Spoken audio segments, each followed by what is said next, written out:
With the venison schedule performing well and velvet returns also holding up, there's no denying there's a spring in the deer industry's step. But having seen so many ups and downs in the last 40 years, the sector isn't resting on its laurels. One theme which came up again and again at the 2012 conference in Wanaka was how farmers can balance their needs of farming in the future with the environmental concerns of urban New Zealand. I think some of the key things that came out for me was it's actually a two-way process. As farmers, we understand and we really care for the land, and especially down in this area, we're passionate about the land and the future of it. Two farmers who are managing the juggling act are Te Awa Mutu's Brian and Jackie Wellington. They cleaned up in the industry's annual Environment Awards.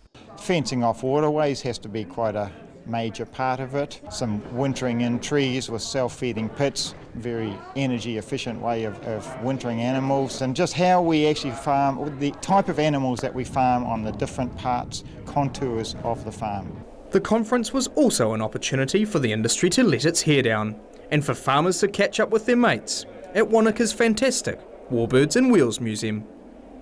And it was a chance for some industry legends to be honoured too. Mount Hutt Station's Keith and Denise Hood took out the Deer Industry Award 2012. They have been involved in every facet of the industry, from hunting and capturing deer in the early days to leading the way with importation and industry research. We've resisted the black and whites coming on.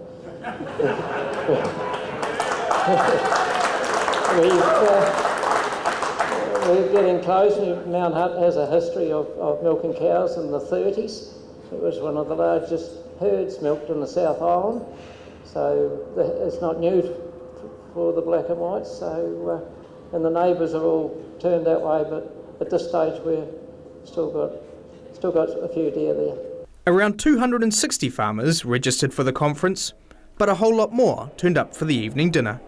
Deer Industry Chairman Andy McFarlane says a healthy turnout reflects enthusiasm in the sector. Funnily enough, for an industry that's got a reputation for being quite volatile, we're experiencing a very good period of stability. So we've had stability in the venison prices for a few years and stability in velvet prices, so that's creating some confidence. And while Europe is taking the best cuts, Mr McFarlane says China is showing increasing interest in deer's byproducts, and velvet too. Benedict Collins, Wanaka, Country 99 TV News.